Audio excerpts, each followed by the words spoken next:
Stories from the Shadows is a Lemon Difficult studio production. Join us on Patreon at patreon.com/lemondifficult for free access to all our podcast episodes, behind-the-scenes content for the Key of Dreams and more.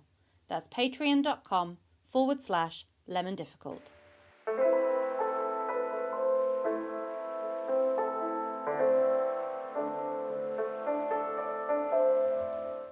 Welcome to Stories from the Shadows, a collection of weird tales of the mysterious and macabre, an offering from the team at Lemon Difficult Studio, featuring the cast of our live immersive show, The Key of Dreams, Shadows Lengthen, and special guests. These stories are dark tales of misery and woe. Listener discretion is advised. Today we welcome the newest member of the Lemon Difficult family. Heather Andrews is a fabulous actor and creative. We first met Heather when writing Unexpected Growth and decided the motivation for our character Dee would come from their dead wife. Of course, Emily was able to tell us that they had just the person who was their regular dead wife. Not dead, Heather joined the cast of Key of Dreams at First Harvest and will be a recurring character in the Shadows Lengthen. Heather is a phenomenal performer with amazing range and physicality in her performances. Her one-woman Jekyll and Hyde is a genuine triumph. Today's tale is a Lovecraft story of the human mind attempting to correlate things it was not meant to know. And of course, failing. We cross now to a village very near Treowen for a borderline radio broadcast of Dagon. Borderline Radio presents Stories from the Shadows, pleasing terrors for the discerning listener.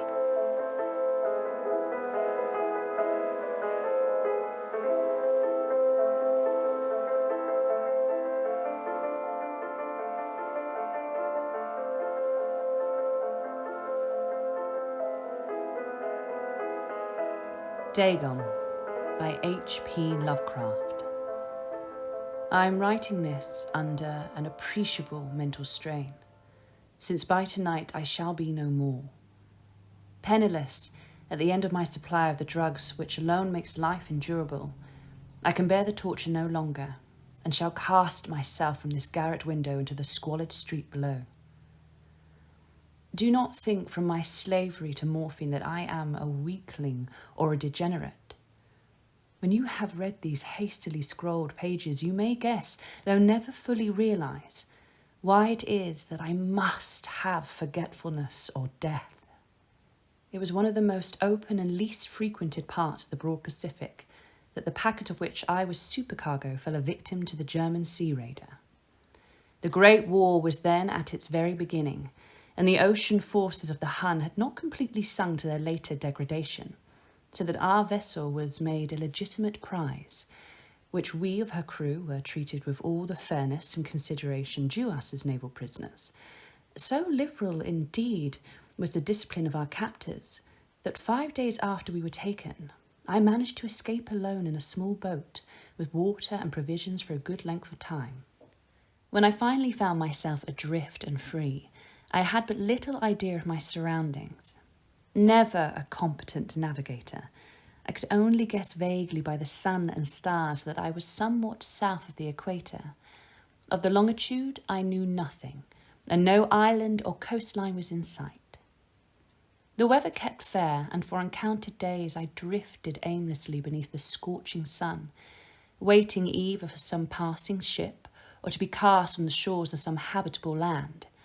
But neither ship nor land appeared, and I began to despair in my solitude upon the heaving vastness of unbroken blue. The change happened whilst I slept. Its details I shall never know, for my slumber, though troubled and dream-infested, was continuous. When at last I awakened, it was to discover myself half sucked into a slimy expanse of hellish black mire, which expanded about me in monotonous undulations as far as I could see, and in which my boat lay grounded some distance away. Though one might well imagine that my first sensation would be a wonder at so prodigious and unexpected a transformation of scenery, I was in reality more horrified than astonished, for there was in the air and in the rotting soil, a sinister quality which chilled me to the very core.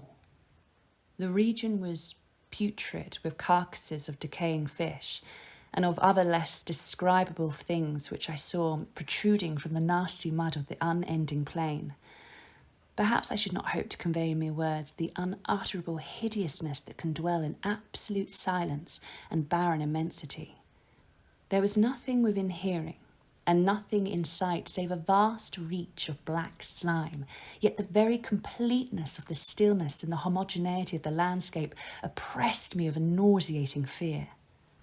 The sun was blazing down from a sky which seemed to me almost black in its cloudless cruelty, as though reflecting the inky marsh beneath my feet. As I crawled into the stranded boat, I realised that only one theory could explain my position. Through some unprecedented volcanic upheaval, a portion of the ocean floor must have been thrown to the surface, exposing regions which for innumerable millions of years had lain hidden under unfathomable watery depths. So great was the extent of the new land which had risen beneath me that I could not detect the faintest noise of the surging ocean, strain my ears as I might, nor were there any seafowl to prey upon the dead things. For several hours I sat thinking or brooding in the boat, which lay upon its side and afforded a slight shade as the sun moved across the heavens. As the day progressed, the ground lost some of its stickiness and seemed likely to dry sufficiently for travelling purposes in a short time. That night I slept but little, and the next day I made for myself a pack containing food and water, preparatory to an overland journey in search of the vanished sea and possible rescue. On the third morning, I found the soil dry enough to walk upon with ease. The odour of the fish was maddening, but I was too much concerned with graver things to mind so slight an evil, and set out boldly for an unknown goal. All day I forged steadily westward, guided by a faraway hummock which rose higher than any other elevation on the rolling desert. That night I encamped, and on the following day still travelled toward the hummock, though the object seemed scarcely nearer than when I had first espied it. By the fourth evening, I attained the base of the mound, which turned out to be much higher than it had appeared from a distance, an intervening valley setting it out into a sharper relief from the general surface. Too weary to ascend, I slept in the shadow of the hill. I know not why my dreams were so wild that night, but ere the waning and fantastically gibbous moon that had risen far above the eastern plain, I was awake in cold perspiration, determined to sleep no more. Such visions as I had experienced were too much for me to endure again, and in the glow of the moon I saw how unwise I had been to travel by day. Without the glare of the parching sun, my journey would have cost me less energy. Indeed, I now felt quite able to perform the ascent, which had deterred me at sunset. Picking up my pack, I started for the crest of the eminence. I have said that the unbroken monotony of the rolling plain was a source of vague horror to me, but I think my horror was greater when I gained the summit of the mound and looked down the other side into an immeasurable pit or canyon, whose black recesses the moon had not yet soared high enough to illuminate.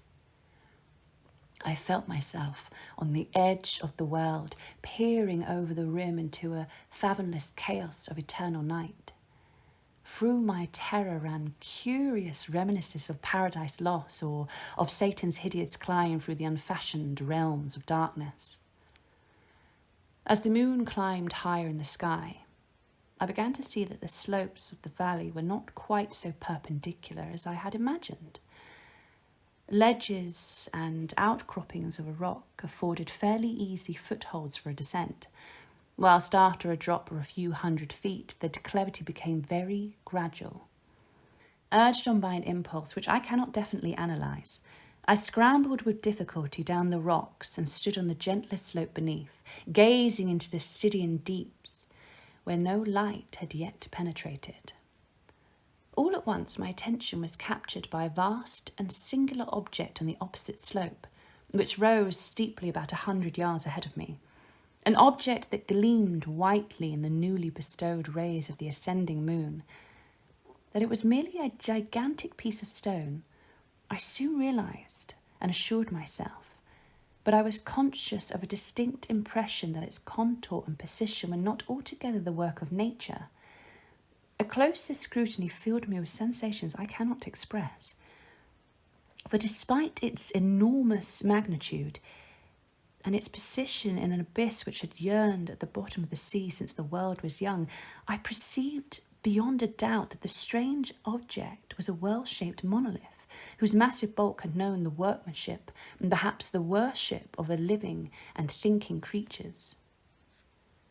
Dazed and frightened, yet not without a certain thrill of the scientific's archaeologist's delight, I examined my surroundings more clearly.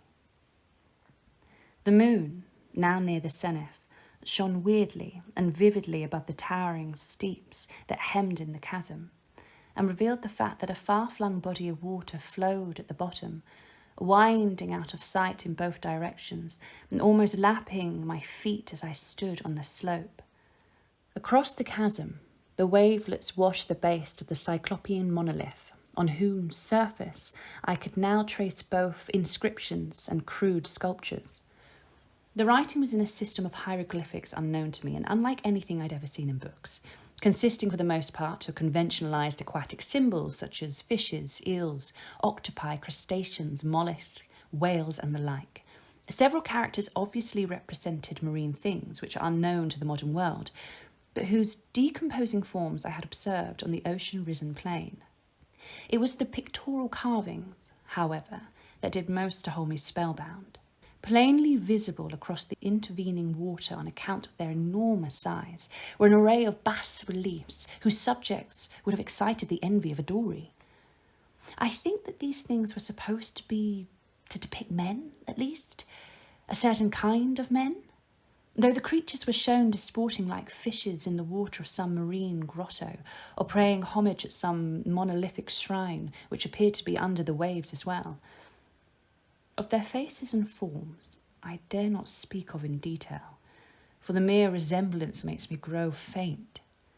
Grotesque beyond the imagination of a Poe or a Bulwer, they were damnably human in general outline despite their webbed hands and feet, shockingly wide and flabby lips, glassy, bulging eyes, and other features less pleasant to recall. Curiously enough, they seemed to have been chiselled badly out of proportion with their scenic background, for one of the creatures was shown in the act of killing a whale represented as but little larger than himself. I remarked, as I say, their grotesqueness and strange size, but in a moment decided that they were merely the imaginary gods of some primitive fishing or seafaring tribe. Some tribe whose last descent had perished eras before the first ancestor of the Piltdown or Neanderthal man was born. Awestruck at this unexpected glimpse into a past beyond the conception that most staring anthropologist, I stood musing while the moon cast queer reflections on the silent channel before me. Then suddenly, I saw it, with only a slight churning to mark its rise to the surface. The thing slid into view above the dark waters, vast, Prometheus-like and loathsome. It darted like a stupendous monster of nightmares to the monolith, about which it flung its gigantic scaly arms, the while it bowed its hideous head and gave vent to certain measured sounds. I think I went mad then. Of my frantic ascent, of the slope and the cliff, and my delirious journey back to the stranded boat, I remember little. I believe I sang a great deal, and laughed oddly when I was unable to sing. I have indistinct recollections of a great storm some time after I reached the boat. At any rate, I know that I heard pearls of thunder and other tones which nature utters only in her wildest moods. When I came out of the shadows, I was in a San Francisco hospital, brought thither by the captain of the American ship which had picked up my boat in mid-ocean. In my delirium I had said much, but found that my words had been given scant attention. Of any land upheaval in the Pacific, my rescuers knew nothing, nor did I deem it necessary to insist upon a thing which I knew they could not believe.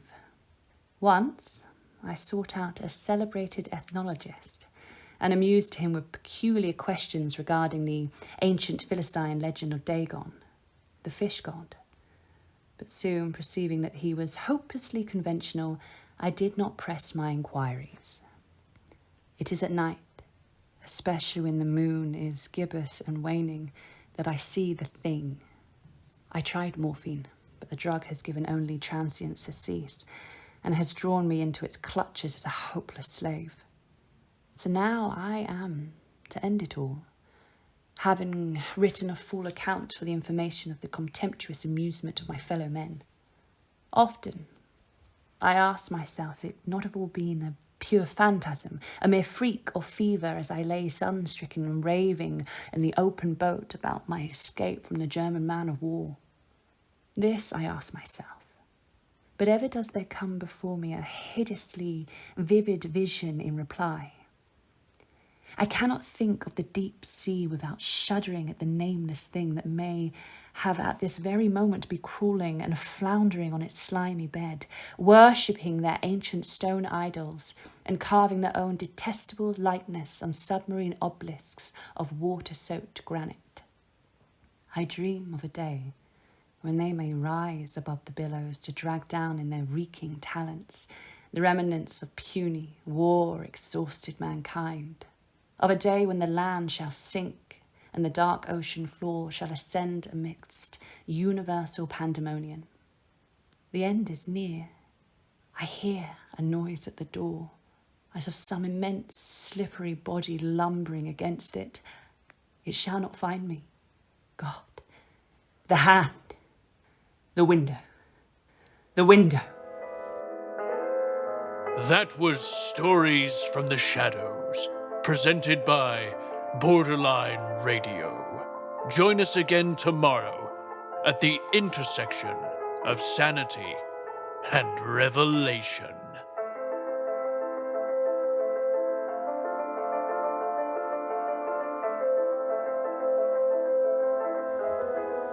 Thank you for listening to Stories from the Shadows, an audio production from Lemon Difficult Studio. If you enjoyed today's story, be sure to follow us on socials and join our Patreon at patreon.com/lemondifficult for exclusive rewards. Members of our free tier have access to all episodes of Stories from the Shadows, as well as behind-the-scenes content and the latest updates on our live immersive show, The Key of Dreams, Shadows Lengthen. Until next time, dream by daylight.